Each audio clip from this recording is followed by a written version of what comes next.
L'objectif est de élever au rang de nos connaissances l'apport des communautés noires à travers les siècles, les années, au courant de l'histoire de l'humanité, alors d'essayer de voir ce qui a été fait par les Noirs d'un point de vue historique. Alors on parle de faits, parce que souvent ça a été occulté, trop souvent mal documenté.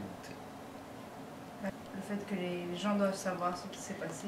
D'un point de vue historique, premièrement, alors on parle de faits vraiment sur lesquels on peut se baser, mais souvent qui ont été même cachés, non dits, non documentés.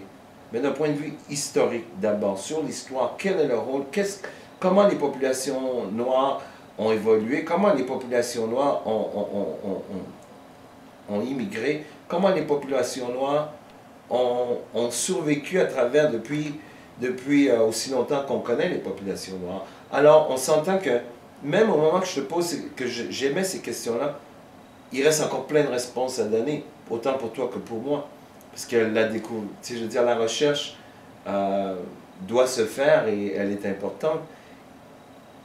Et ça vaut la peine. Moi, je trouve ça très enrichissant d'aller à la rencontre, d'être curieux pour mieux connaître les communautés du monde entier, naturellement.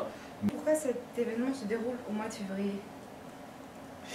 Ça, c'est Carter J. Woodson qui en 1926, a songé justement à mieux faire connaître les contributions des Noirs au reste du monde entier. Alors, lui, il a institué d'abord une semaine d'héritage noir. Et il avait choisi le mois de février parce que déjà, Frédéric Douglass, c'était sa fête. Dans le mois de février, on parle aussi d'Abraham Lincoln, qui est quand même un père d'émancipation des Noirs. Et c'est qu'il y avait des figures marquantes comme ça. Et peut-être pour nous faire, vu qu'on est tellement riche, aujourd'hui je me dis, une raison pourquoi on est au mois de février, pour faire passer l'hiver plus vite, surtout au Canada, vu que c'est un sujet très chaud, très intéressant. Alors, on est là-dedans, puis après ça, on est déjà rendu au mois de mars. Quels sont les Noirs qui ont marqué l'histoire du Québec?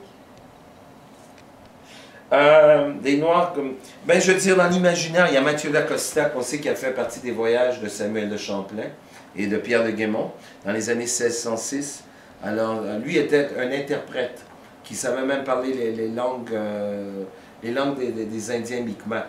Alors, ça veut dire qu'il n'en était pas à ses premiers voyages, ou avait été proche de d'autres marins ou d'autres gens qui lui avait vraiment enseigné les différentes langues de toutes les côtes finalement.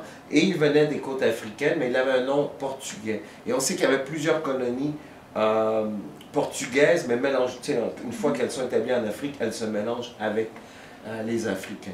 Alors il était ici de ça. Mathieu Lacosta, Olivier Lejeune, le premier noir esclave, vendu à l'âge de 8 ans dans la ville de Québec. D'autres grands noms champions du Québec, des Noirs qui ont marqué, peut-être Jean-Alfred, le premier député haïtien, nommé, je pense que c'était chez les péquistes en 76, quelque chose comme ça. C'est quand même pas... Édouard Anglade, le premier policier noir. C'est quand même, pour une force policière, qu'on sait qu'on a eu beaucoup de problèmes, il faut redonner... c'était quand même un grand pionnier, M. Anglade.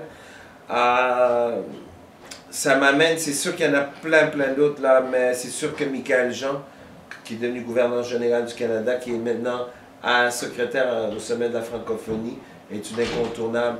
Du côté anglophone, tu as des gens comme Clarence Bain, Robert Noir, Pasteur Charles Estée.